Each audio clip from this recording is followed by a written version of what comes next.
Well folks, across the pond, things just got a whole lot more interesting in British politics. Kemi Badenoch, the former Chancellor of the Exchequer, has just been elected leader of the Conservative Party. This makes her the Prime Minister-designate, and let me tell you, this is a big deal. Badenoch is the first woman and the first person of color to ever lead the Tories. She's young, she's charismatic, and she's promising big changes. Whether she can unite the fractured Conservative Party and lead them to victory in the next general election is a whole other story. One thing is for sure, British politics just got a lot more unpredictable. And honestly, after the year we've had, a little unpredictability might not be such a bad thing. Stay tuned because this is one story that's just getting started. Right, on to our next bit of news. Over in the US, those Boeing machinists are still on strike and it's getting tense. They've been out there for weeks now, fighting for better pay and benefits.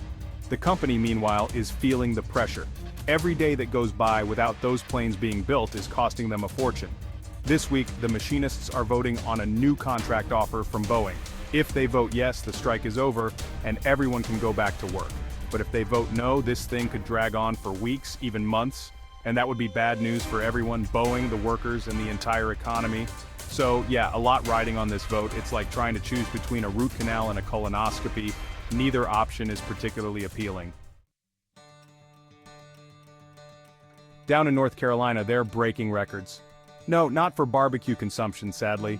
I'm talking about early voter turnout. It's absolutely exploded this year, with more people casting their ballots early than ever before. Now, this is interesting for a couple of reasons. First of all, North Carolina is a swing state, meaning it could go either way in the presidential election. So this surge in early voting could be a sign that people are really fired up about this election. Secondly, it's not clear which party is benefiting more from this early voting surge. Both Democrats and Republicans are claiming it as a sign of their own momentum. So what does it all mean? Your guess is as good as mine. But one thing is for sure, North Carolina is the state to watch this election. Section 4. Florida's fateful vote: marijuana, abortion, and the future of GOP control. Let's move on down to the Sunshine State, where things are, as always, getting weird. Florida, the state that brought you hanging chads and Florida man, is at it again. This time, it's all about the ballot measures. Florida voters are deciding on some pretty major issues this year, including legalizing recreational marijuana and enshrining abortion rights in the state constitution. These are hot-button issues everywhere, but in Florida, they take on an extra layer of importance. That's because Florida is basically ground zero for the culture wars, and the outcome of these ballot measures could have a huge impact on the future of the Republican Party's dominance in the state. If these measures pass, it could be a sign that the GOP's grip on Florida is slipping, and that would be bad news for Republicans all over the country. Section 5. Harris rallies Democrats in final campaign push. With the election just days away, Kamala Harris is pulling out all the stops.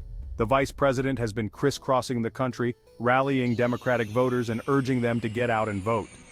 She's been focusing on key battleground states like Pennsylvania, Michigan, and Wisconsin. Her message is simple: this election is too important to sit out. She's been hammering home the Democrats' message of protecting abortion rights, fighting for affordable health care, and addressing climate change. Will it be enough to motivate Democratic voters and get them to the polls? We'll find out soon enough. Section 6. Trump doubles down on base in last-ditch effort. Meanwhile, Donald Trump is sticking to his tried-and-true playbook. The former president has been holding rallies all over the country, whipping up his base and making wild accusations about the election being rigged. He's been focusing on his core issues: immigration, crime, and the economy. Trump knows that his path to victory is narrow, but he's hoping that he can turn out enough of his supporters to eke out a win. It's a long shot, but in this day and age, anything is possible. One thing is for sure, this election is going to be one for the history books.